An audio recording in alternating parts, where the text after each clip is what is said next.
जय मसीह की। एबीएस में आप सभी लोगों का स्वागत है। क्या ही धन्य है वह जो भविष्यवाणी के इन वचनों को पढ़ता है और वे जो सुनते हैं और इसमें लिखी हुई बातों को मानते हैं, क्योंकि समय निकट आया है। प्रकाशित वाक्य 1:3 इस वचन को पढ़ते हुए हम आज अपने एबीएस को शुरू करते हैं। मेरे प्रियो, बीते दिनों में हमने व्यवस्था विवरण के 1 से लेकर 4 अध्याय तक का अध्ययन किया और जैसा कि हम जानते हैं, हमने इन व्यवस्था विवरण की पुस्तक को 3 भागों में बांटा है। पहला 1 से लेकर 4 पहला भाग और दूसरा 5 से लेकर 28 तक और उसके बाद तीसरा भाग है वो मूसा की मृत्यु तक। तो इन तीसरे भागों में से आज दूसरे भाग को हम शुरू करते हैं, 5वां अध्याय। यहाँ पे हमें ये देखने को मिलता है, जब हम 5वें अध्याय को पढ़ते हैं तो यहाँ पर 10 आज्ञाएं जो कि हम पहले पढ़ चुके हैं, यहाँ पे परमेश्वर मूसा से कहता है कि इसराइलियों को, जब मैं यहाँ पर इसराइली कहती हूँ तो हमें इस बात को ध्यान में रखने की आवश्यकता है कि ये उस समय जो कि मिस्र से निकल कर आए थे वो नहीं, अपितु उनकी पीढ़ी के वो लोग हैं जो अब बचे हुए हैं। उनके बच्चे या उनके पोते, उनके बेटे या उनके पोते ये हैं, क्योंकि वो लोग सब पापों को करते हुए, आज्ञाओं को ना मानते हुए नाश हो चुके हैं। अब उनके बच्चे हैं जो कि कनान की ओर जा रहे हैं।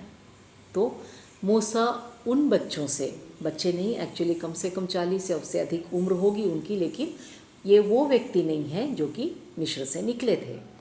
तो यहाँ पे जब भी मैं ये व्यवस्था विवरण में इसराइली शब्द कहूँ तो हमें इस बात को स्मरण में रखने की आवश्यकता है कि ये वो लोग हैं जो कनान में जाने वाले हैं।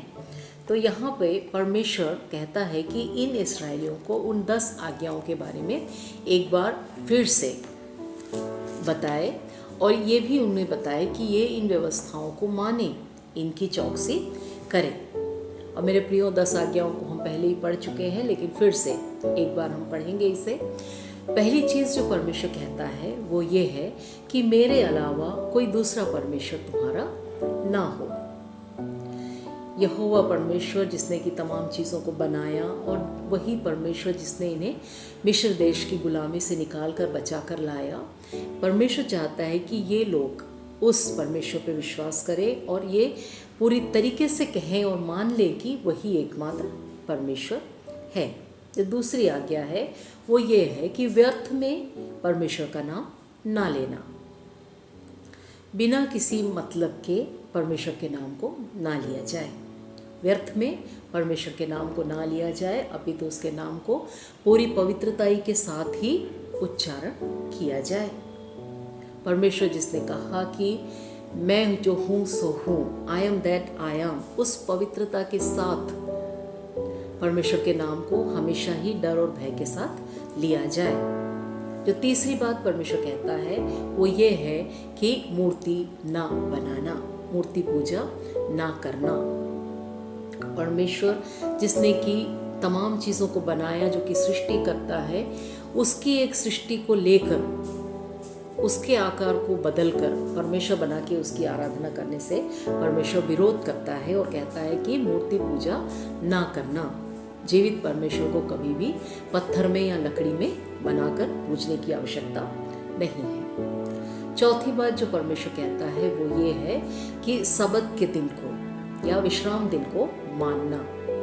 परमेश्वर ने कहा कि 6 दिन तुम्हारे पास हैं, तुम जो चाहे कार्य कर सकते हो, लेकिन 7वें दिन ना तो तुम, ना तुम्हारा बेटा, ना तुम्हारी बेटी, ना तुम्हारा दास, ना तुम्हारी दासी, ना तुम्हारे पशु, ना तुम्हारे बैल, यहाँ तक कि यदि कोई परदेशी तुम्हारे घर में होकर रहता है तो वो भी उस दिन को विश्राम करे, विश्राम दिन को माने, ताकि तुम्हारे दास दासी भी विश्राम कर सके। ये मत भूलना कि तुम भी दासत्व में थे और परमेश्वर ने तुम्हें छुटकारा दिया है।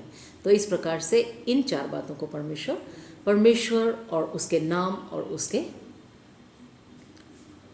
सबत के दिन के बारे में बताता है। उसके बाद परमेश्वर कहता है अपने माता और पिता का आदर करना। फिर परमेश्वर कुछ बातों को कहता है कि जो कि तुम ना करो। चोरी ना करना, हत्या ना करना, व्याभिचार न करना और लालच ना करना। ये बातें हैं जो कि परमेश्वर व्यक्तिगत बातों के रूप में बताता है कि तुम अपने जीवन में कभी भी चोरी ना करना, व्याभिचार न करना, लालच ना करना और हत्या न करना। और उसके अलावा एक और नियम जो 10वां नियम है वो ये है कि झूठी साक्षी मत देना, झूठी गवाही मत देना। अर्थात जिस चीज़ को तुमने जाना भी नहीं है, देखे भी नहीं हो, और बिना देखे ही यदि किसी के ऊपर कोई केस चल रहा है या किसी का कोई बात चल रहा है तो तुरंत उसके बीच में जाकर इंटरफियर करके झूठी गवाही का देना कि हाँ मैंने इसे ऐसा करते हुए देखा है या जाना है या जो भी है। यदि तुम नहीं जानते हो और झूठी साक्षी या झूठी गवाही जाकर किसी के खिलाफ में मत देना। तो परमेश्वर मूसा से कहता है कि इन तमाम बातों को इन इस्राएलियों को बताए।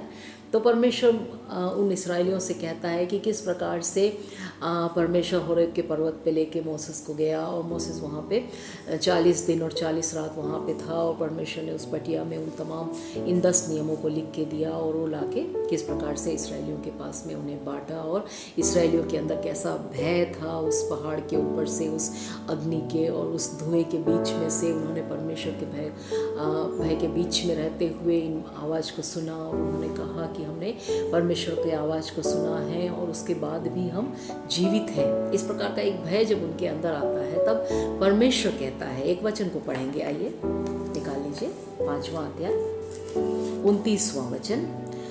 भला होता कि उनका मन सदैव ऐसा ही बना रहे कि वे मेरा भय मानते हुए मेरी सब आज्ञाओं पर चलते रहें, जिससे उनकी और उनके वंश की सदैव भलाई होती रहे। तो मेरे प्रियो, इस अध्याय में परमेश्वर यहाँ कहता है कि कितना अच्छा होता कि ये लोग, ये इस्राएली यदि परमेश्वर का वचन मानते और उसका भय मानते और उसके वचन के अनुसार जीवन बिताते और सदैव ही आशीषित रहते। तो इस वाक्य को पढ़ने के द्वारा हम समझ सकते हैं कि व्यवस्था विवरण में अर्थात इन इस्राएलियों को एक बार फिर से उन नियमों कानूनों को बताने के पीछे जो परमेश्वर का उद्देश्य है वो यही है कि लोग परमेश्वर का भय माने और उसके आज्ञाओं का पालन करें और आशीषित रहें। तो 5वें अध्याय को जब हम पढ़ते हैं तो इतनी बातों को हम देखते हैं। अब आइए 6वें अध्याय की ओर चलते हैं। 6वां अध्याय इस प्रकार से बताता है कि परमेश्वर मूसा से कहता है कि वो इस्राएलियों से कहे कि जो आज्ञाएं और जो नियम मैं तुम्हें देता हूँ, यहाँ पे हमने 10 आज्ञाओं के बारे में पढ़ा, इसके अलावा भी और भी कई नियम और चेतावनियाँ परमेश्वर मूसा के द्वारा इस्राएलियों को देता आया है। कई बातों को हम व्यवस्था विवरण में आगे भी पढ़ेंगे और इसके अलावा इसमें परमेश्वर के द्वारा दिए गए आशीषों के बारे में, श्राप के बारे में भी है कि यदि तुम परमेश्वर के वचन को मानो तो ये सब अनुग्रह तुम पे होगा और यदि ना मानो तो ये सब श्राप। ये सब आने वाले दिनों में हम पढ़ेंगे। लेकिन यहाँ पे 6वें अध्याय में परमेश्वर मूसा से कहता है कि वो इस्राएलियों से कहे कि यदि ये नियम जो मैं तुम्हें बताता हूँ, जो आज्ञा है, जो चेतावनी मैं तुम्हें बताता हूँ, वो तुम्हें पालन करने के लिए है। तुम उसके पालन करने में चौकसी करना और सिर्फ उतना ही नहीं अपितु अपने बच्चों को, अपने पोतों को इन बातों को तुम सिखाना। तो इस अध्याय को यदि हम ध्यान से पढ़ें तो मुख्यतः 3 बातों को हम समझ सकते हैं। पहली बात, अपने बच्चों को या अपनी पीढ़ी को इन नियमों के बारे में जो परमेश्वर ने दिए हैं, उन आदेशों के बारे में, आज्ञाओं के बारे में सिखाए। दूसरी बात, जो आशीषें परमेश्वर दे उसे देखते हुए परमेश्वर को ना भूले। और तीसरी बात जो है वो है अन्य देवताओं के पीछे ना जाए। तो आइए एक एक करके देख लेते हैं। पहली बात जो यहाँ पे हमें सीखने की आवश्यकता है वो ये है कि परमेश्वर यहाँ कहता है कि अपने बच्चों को तुम परमेश्वर के नियमों के बारे में अच्छे से सिखाना। यहाँ पे एक वचन लिखा हुआ है, आइए वचन देख लेते हैं। 6वां का 7वां वचन, तो इन्हें अपने बाल बच्चों को समझाकर सिखाया करना और घर में बैठे, मार्ग पर चलते, लेटते, उठते इनकी चर्चा किया करना और इन्हें अपने हाथ पर चिन्हानी करके बांधना और वे तेरी आंखों के बीच टीके का काम दे और इन्हें अपने अपने घर के चौखट की बाजुओं और अपने फाटकों पर लिखना। तो इन वचनों को जब हम पढ़ते हैं तो हम समझ सकते हैं कि परमेश्वर कहता है कि तुम इन्हें अपने बच्चों को सिखाना। कब? बैठते समय, लेटते समय, रास्ते पे चलते समय, उठते समय, अर्थात हर एक समय में हमें परमेश्वर के वचन को अपने बच्चों को सिखाने की आवश्यकता है।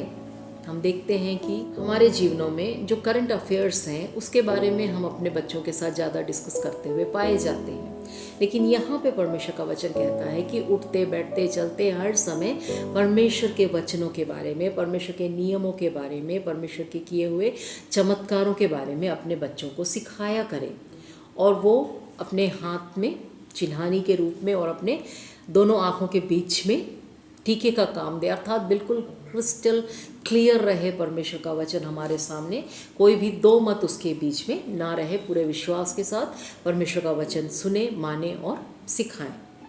दूसरी बात जो परमेश्वर कहता है वो ये है कि जब परमेश्वर तुम्हें उस देश को, अर्थात कनान देश को, प्रॉमिस लैंड को, जिसे देने की आज्ञा परमेश्वर ने या वायदा परमेश्वर ने अब्राहम, इसहाक और याकूब के समय से जिस बात को देने का या जिस देश को देने की का वायदा परमेश्वर ने किया है, उस प्रॉमिस लैंड में जब लेके जाए और वहाँ पे जब तुम्हें बहुत सारी आशीषें मिले तो उस समय उन आशीषों को देखते हुए परमेश्वर को ना भूल जाना।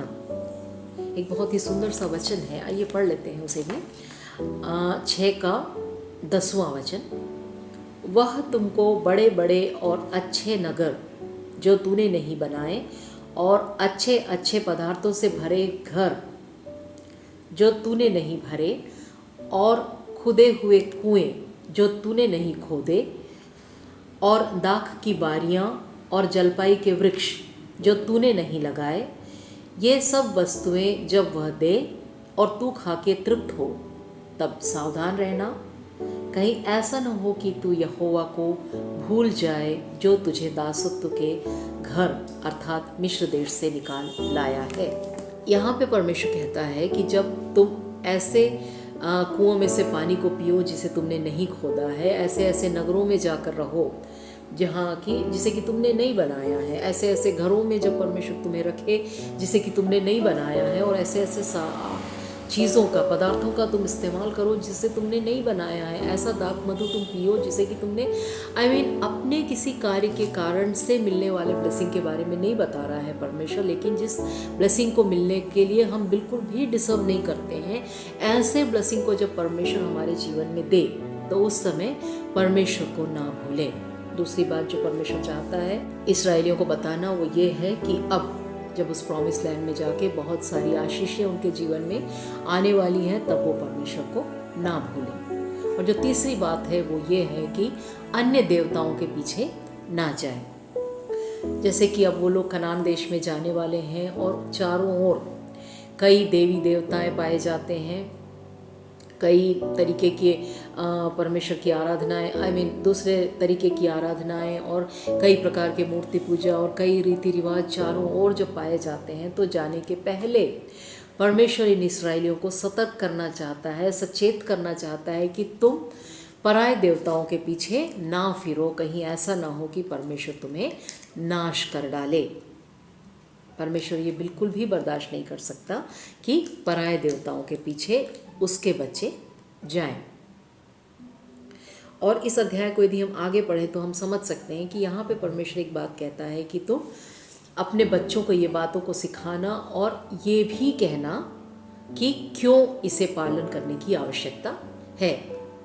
हम भी देखते हैं कि जब हम किसी बातों को बताते हैं तो तुरंत हमारे बच्चे पूछते हैं वही, तो शायद इसका आंसर ही है यहाँ पे बाइबल में ऐसा दिया गया है कि तुम अपने बच्चों को बताना कि तुम किस प्रकार से मिस्र देश में गुलामी में थे, किन किन अवस्थाओं में तुम होके गुजरे और किस प्रकार से यहोवा परमेश्वर ने उस फिरौन राजा के सामने और वहाँ के लोगों के सामने कैसे कैसे आश्चर्य कर्मों को, चमत्कारों को दिखाते हुए तुम्हें वहाँ से निकाल के लाया, कैसे परमेश्वर ने लाल समुद्र पार कराया, कैसे 40 साल तक तुम्हारी हर एक ज़रूरतों को पूरा किया, तुम्हें संभालता आया, तुमसे प्रेम किया, तुम्हें आज्ञाएं दी। इन तमाम बातों को लगातार तुम अपने बच्चों को सिखाते आना और ये भी बताना कि यही परमेश्वर जो हमें बचाकर यहाँ तक लाया, वो चाहता है कि हम इन नियमों का पालन करें, तो हमें इन नियमों को पालन करने की आवश्यकता है। तो ये है इस अध्याय के अंदर जो अगली बात हम देखते हैं। तो मेरे प्रियो, इस 6वें अध्याय को यदि हम पूरे तरीके से समझ लें तो इतना ही है कि परमेश्वर के नियम और विधियों को वो लोग स्वयं माने और अपने बच्चों को भी इसका पालन करने के लिए कहें। तो 5वें और 6वें अध्याय को पढ़ने के बाद जो सीख हम ले सकते हैं मेरे प्रियो, वो यही है कि हमें स्वयं परमेश्वर का भय मानना है, उसकी आज्ञाओं का, कल्पनाओं का पालन करना है, और यही बात हमारे बच्चों में भी डालने की आवश्यकता है। हमारे बच्चे इस संसार में पाए जाने वाली तमाम अच्छे एजुकेशन को पाने के लिए वो लोग तत्पर हैं, और हम भी उन्हें अच्छा एजुकेशन देने का पूरा इंतजाम करते हैं। लेकिन यहाँ परमेश्वर का वचन कहता है, उठते समय, बैठते समय, लेटते समय, चलते समय, हर समय परमेश्वर के विधियों के बारे में, परमेश्वर के भय के बारे में, परमेश्वर के द्वारा दिए गए आशीषों के बारे में, परमेश्वर के द्वारा दिए गए चमत्कारों के बारे में अपने बच्चों को बताने की हमें आवश्यकता है। तो मेरे प्रियो, इस वचन के द्वारा मैं भी ये चाहती हूँ कि हम सब मिलकर अपने आने वाली पीढ़ी को परमेश्वर के किए हुए उन तमाम उपकारों के बारे में उन्हें बताएं, ताकि वो भी आने वाले दिनों में कई लोगों से परमेश्वर के द्वारा दिए गए छुटकारे का वर्णन कर सके। तो आज के लिए इतना ही। अपना ख्याल रखिएगा। परमेश्वर हम सबों को आशीष देवे। जय मसीह।